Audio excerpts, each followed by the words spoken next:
Salam sehat sedulur, salam sejahtera, selamat sore.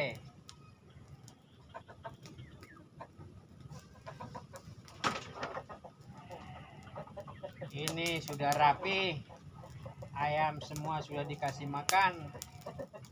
Kita bakar sampah. Nah, sekarang kita coba sharing dulu sedulur. Sharing kita itu adalah kita bermain di waktu. Dari mulai memelihara ayam, dari tidak tahu menjadi praktek, lalu kemudian uji dan latih, kemudian salah perbaiki. Seiring waktu berarti kita semakin tahu dan semakin terampil. Lalu kemudian kita mulai aplikasi matematikanya bagaimana supaya memberikan hasil yang positif. Ketika budidaya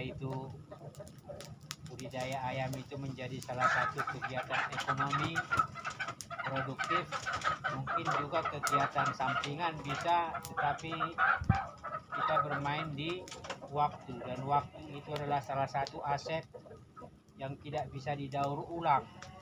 Kita tidak mungkin meminta supaya waktu tertentu di hari lalu, di tahun lalu, di minggu lalu itu kembali, karena kita abai, kita terlena, lalu pada akhirnya sadar.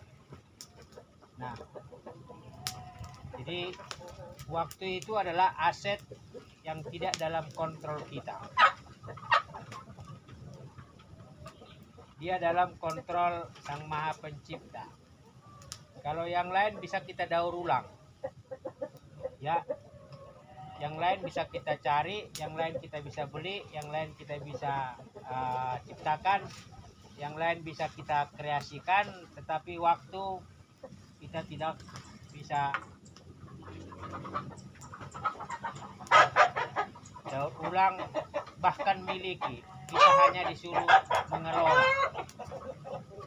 Jadi seiring dengan pilihan-pilihan profesi kita disuruh mengelola waktu.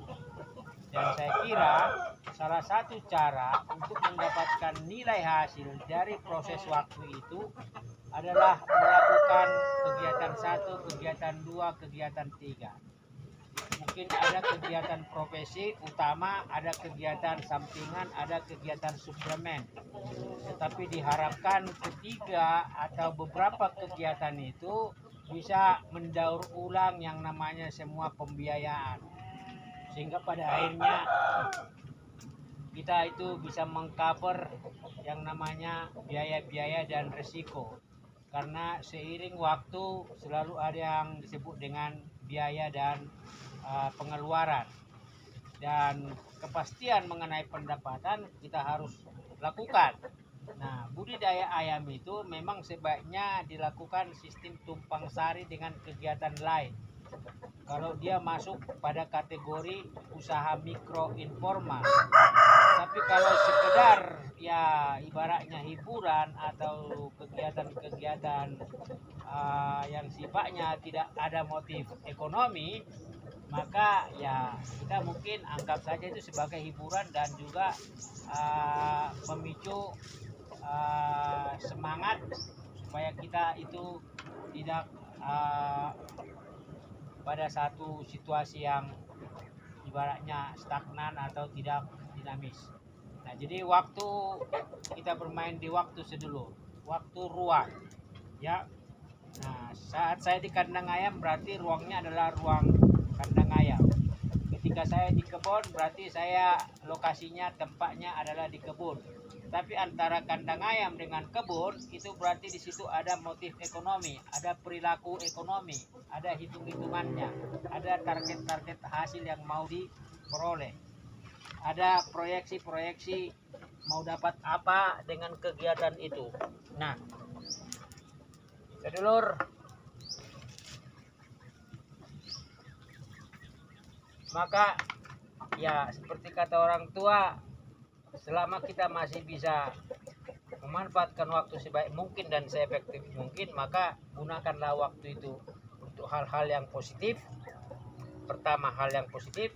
Kedua, untuk yang namanya itu produktif, ya. produktif berarti memberikan hasil. Yang ketiga itu edukatif, ya. Kita berarti bisa terus belajar seiring waktu, ya. Long life education. Jadi pendidikan sepanjang umur ketika kita memang termotivasi untuk belajar. Dan saya sedang belajar di 2 tahun pertama, saya sudah belajar mengenai budidaya ayam. Nah, saya sekarang sedang belajar kembali menekuni dunia pertanian, dan saya pikir ini adalah kesibukan yang sifatnya membuat saya selalu positif, bertindak positif untuk mengharapkan hasil positif, supaya seiring waktu mental dan juga moral dan juga karakter kita itu selalu positif. Salam sehat, salam sejahtera.